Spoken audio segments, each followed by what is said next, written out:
যারা এখানে গুমের শিকার হয়েছিলেন, ব্যক্তি বা পরিবারের সদস্য যারা আছেন, আহ, আপনাদের সাথে সবসময় আমি একত্ব প্রকাশ করি, কারণ আমি কিন্তু আপনাদেরই, আমি এবং আমার ভাই, যে ছোট ভাইটিকে আমি হারিয়েছি, আমরা উভয় ভাই কিন্তু আপনাদেরই অংশ, যারা গুম হয়েছেন, গুমের নির্যাতিত হয়েছেন, গুমের শিকার হয়েছেন।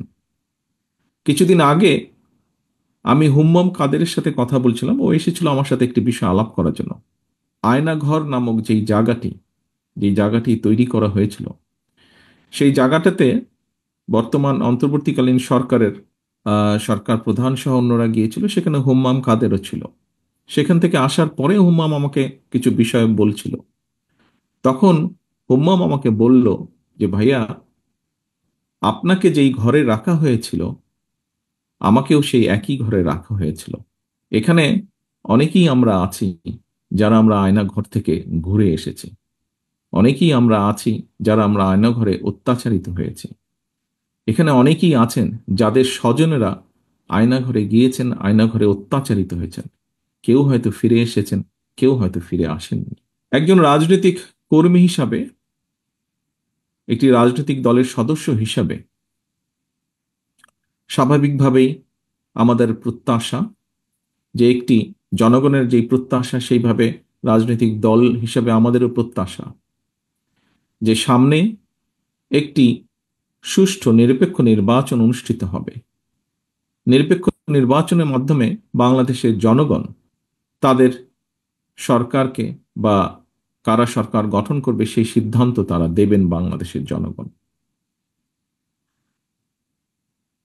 আমি দৃঢ়ভাবে বিশ্বাস করি একজন রাজনৈতিক কর্মী হিসাবে যে আগামী দিন যারা দেশ পরিচালনার দায়িত্বে পাবেন, এই দেশকে নেতৃত্ব দেওয়ার দায়িত্ব যে রাজনৈতিক দলই পাক না কেন, তাদের বিভিন্ন কর্মসূচির মধ্যে অবশ্যই একটি কর্মসূচি থাকতে হবে, এবং সেটি হলো যে মানুষগুলো এই দেশের মানুষের অধিকার প্রতিষ্ঠার জন্য নির্যাতিত হয়েছে, যে পরিবারগুলো তাদের সদস্যদেরকে হারিয়েছে অথবা নির্যাতিত হয়েছে, যে পরিবারের সদস্যরা, তাদের উপরে যে অন্যায় করা হয়েছে, আগামী দিনের যে নির্বাচিত সরকার থাকবে, জনগণের সরকার থাকবে, তাদেরকে অবশ্যই এই অন্যায়ের যে হয়েছে সেই অন্যায়ের বিচারগুলো করতে হবে। যে কোনো মূল্যে সুষ্ঠুভাবে এই বিচার হতে হবে। কারণ আমরা যদি অন্যায়ের, আগামী দিনে আমরা যদি অন্যায়ের বিচারগুলো করতে না পারি, অন্যায়ের সঠিক সুষ্ঠু বিচার যদি না হয়, হয়তোবা দেশে আবারও অন্যায় সংগঠিত হতে পারে। বিচার হওয়ার মাধ্যমে যারা ক্ষতিগ্রস্ত হয়েছেন তাদেরকে ন্যায্য বিচার দেওয়ার মাধ্যমে সমগ্র দেশের কাছে, দেশের মানুষের সামনে এটি প্রতিষ্ঠিত করা খুবই জরুরি যে অন্যায়কারী অন্যায়কারী, এবং যে অন্যায় করবে, ন্যায়ের বিরুদ্ধে যে যাবে, তাদেরকে দেশের আইন অনুযায়ী অবশ্যই শাস্তির সম্মুখীন হতে হবে।